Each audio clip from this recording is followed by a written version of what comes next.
بسم الله الرحمن الرحيم. الحمد لله رب العالمين وبه نستعين على أمور الدنيا والدين وصلى الله وسلم وبارك على عبده ورسوله محمد وعلى آله وصحبه ومن استنى بسنته إلى يوم الدين. أما بعد. روى الإمام أحمد وغيره عن عائشة رضي الله عنها قالت: الحمد لله الذي وسع سمعه الأصوات لقد جاءت المجادلة إلى النبي صلى الله عليه وسلم تكلمه وأنا في ناحية من البيت ما أسمع ما تقول، فأنزل الله عز وجل: قد سمع الله قول التي تجادلك في زوجها وتشتكي إلى الله والله يسمع تحاوركما إن الله سميع بصير. وفي رواية قالت: تبارك الذي وسع سمعه كل شيء. Imam Ahmad meriwayatkan dan yang lain-lain selain beliau dari Aisyah radhiyallahu anha, dia berkata, segala puji bagi Allah yang pendengarannya meliputi segala suara. Sungguh telah datang perempuan itu yang melaporkan suaminya kepada Nabi sallallahu alaihi wasallam, dan dia berbicara kepada Nabi, sementara aku ada pada satu sisi rumah, aku tak mampu mendengar sepenuhnya apa yang dia katakan. Padahal Allah mendengar dari atas langit ketujuh. Maka Allah turunkan ayat, sungguh benar-benar Allah telah mendengar perkataan seorang perempuan yang melaporkan suaminya kepadamu, dan dia mengadu kepada Allah, dan Allah mendengar perbincangan kalian berdua. Sesungguhnya Allah Maha mendengar lagi Maha melihat. Dan riwayat lainnya perempuan itu berkata, Tabarakalladzi wasi'a sam'uhu kulla syai'in. Maha tinggi Allah, maha berkah Allah yang pendengarannya mencakup segala sesuatu.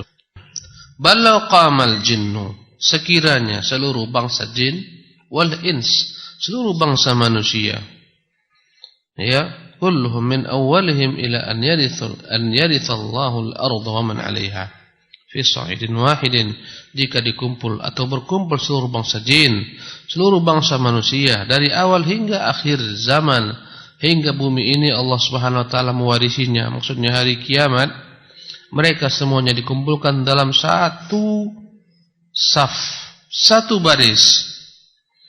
Wa sa'alullaha jami'an fi lahzatin wahidah.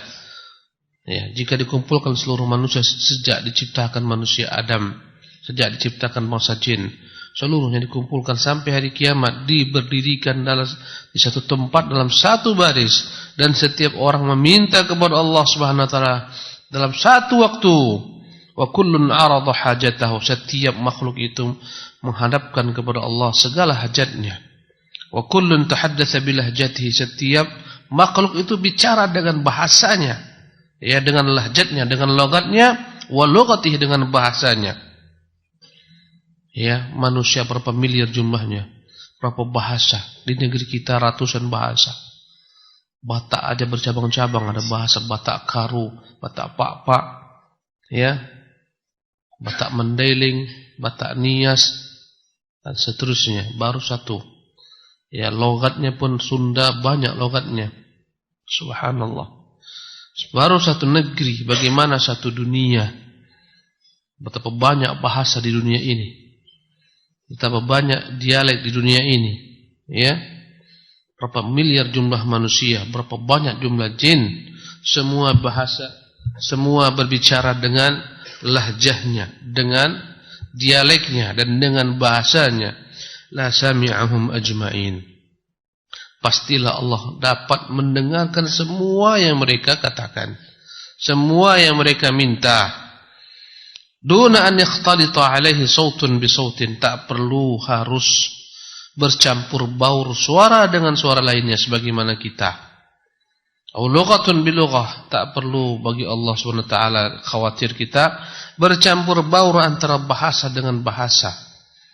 Au hajatun bi hajah, atau bercampur baur antara permintaan yang satu dengan permintaan yang lain.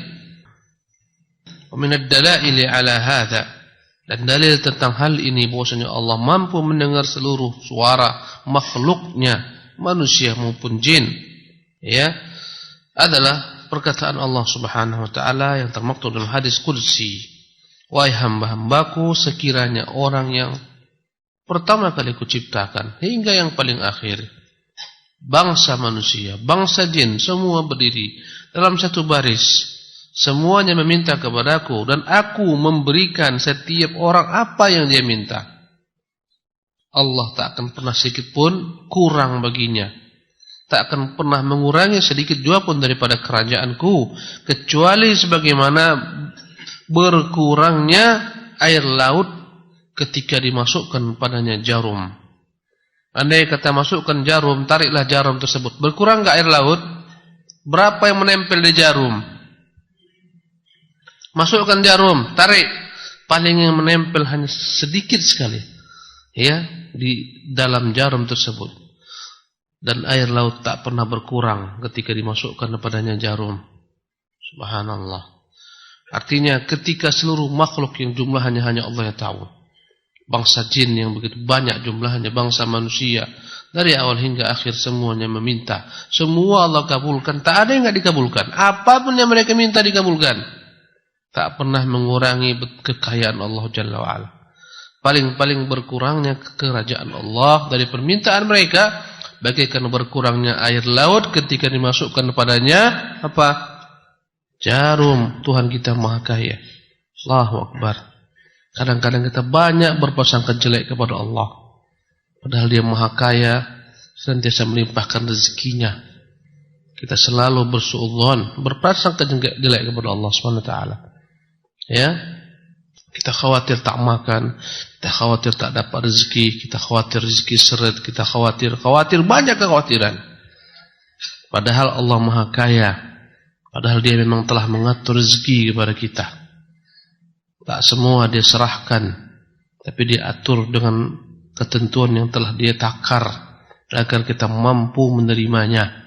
Sebab jika tidak ditakar, habis kita binasa. Perumpamaan dunia ini menikmatinya bagaikan seekor semut. Dia melihat madu, kemudian dia ambil sedikit madu tersebut, terasa nikmat. Subhanallah. Dia dekat ke pinggir, dia minum sedikit madu, terasa nikmat.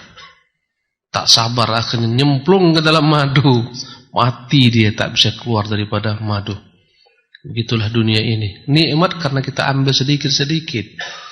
Coba sekaligus dapat rezeki besar. Subhanallah. Banyak orang tenggelam binasa gara-gara rezeki besar. Ya. Kadang-kadang orang dapat uang PHK pun akhirnya dia tersesat. Ya, dapat uang PHK 300 juta, setengah M.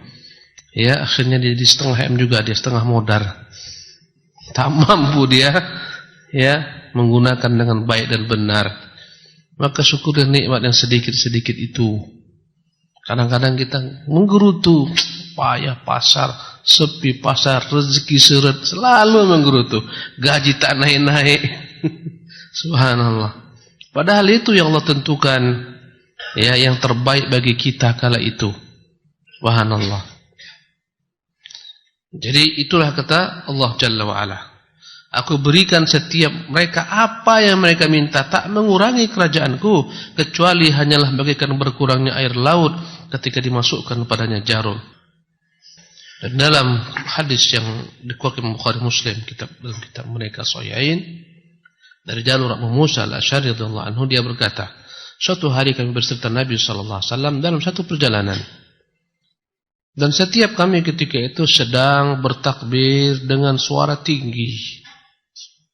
Ketika berjalan mereka memuji Allah, mereka bertakbir dengan suara yang tinggi. Maka Nabi SAW mendengar kami berzikir dengan suara tinggi, bertakbir dengan suara tinggi. Dia berkata, irba'u ala anfusikum. Kasihani diri kalian, nanti habis suara kalian. Dan yang kalian seru itu, fa innakum la tad'una asamma wala ghaiban. Bukanlah zat yang peka sehingga menjerit-jerit. Dan dia bukanlah tak hadir, dia hadir bersama kalian, tidak peka. Coba antum bicara sama orang peka, ajab. Woi fulan, tak dengar. Allah bukan zat yang peka. Berdoa tak usah menjerit-jerit, Allah dengar. Ya Allah, tak usah. Dalam hatimu kau katakan, atau kau pendengarkan telingamu sendiri, Allah dengar. Tabaraka wa ta'ala. Kata Nabi SAW, kasihani diri kalian, sesungguhnya dia yang kalian seru itu bukanlah zat yang peka lagi tak ada. Walakin tad'una sami'an basiran qaribah. Yang kalian seru adalah zat yang dia maha mendengar, maha melihat, maha dekat, bahkan dia lebih dekat kepada kalian daripada punuk unta kalian atau leher-leher unta kalian. Subhanallah. Jadi perkataan irba'u ala anfusikum ay urfuqu bi anfusikum. Kasihan dari kalian. Capek kalian menjerit-jerit, tak guna. Dia dengar apa yang kalian minta. Fala tukallifuha bi raf'i aswatikum. Jangan kalian membebani diri kalian mengangkat suara tinggi-tinggi dalam berzikir kepada Allah. Sesungguhnya Allah tak butuh demikian. Dia bukanlah Tuhan yang peka. Subhanallah. Sesungguhnya Tuhan yang kalian agungkan, kalian besarkan, dialah Tuhan yang maha mendengar, lagi melihat, mendengar segala macam suara yang tersembunyi dan segala suara yang jelas, yang dikeraskan. Dan ini menunjukkan zikir dengan suara kuat itu tak benar. Teriak-teriak, la ilaha illallah, tak perlu. Nabi tak pernah ajarkan. Sampai bergoyang masjid gara-gara tahlilnya. Kadang-kadang masjid tak bisa bergoyang karena masjidnya kokoh seperti Sabil Najah ini. Badannya bergoyang-goyang. Subhanallah. Tak benar. Allah mengatakan dalam Al-Quran Al-Karim, "Wadhkur rabbaka fi nafsika." Zikirlah engkau sebut Tuhanmu dalam dirimu. Tadarruan, dengan merendahkan dirimu. Wa khifatan, dengan suara yang perlahan. Kalau antum mau zikir keras, azan. Nah, silahkanlah, bantelah itu. Teriaklah antum sebagaimana kawannya. Kalau azan enggak pernah dipelan, kencang suaranya. Memang tempatnya untuk berzikir keras, azan. Bertalbiyah. Ya, disuruh gitu memang keras agar tampak syiar Islam. Labbaik Allahumma labbaik, itu Allah yang suruh. Maka jangan dikiaskan satu ibadah dengan ibadah lainnya. Ya, semuanya ada tempatnya. Kalau kau memang mau berzikir keras, minta supaya kau jadi muazzin.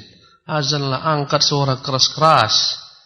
Ya, ketika berhadapan dengan musuh, bertakbirlah keras-keras. Itu diperintahkan. Bukan ketika demo.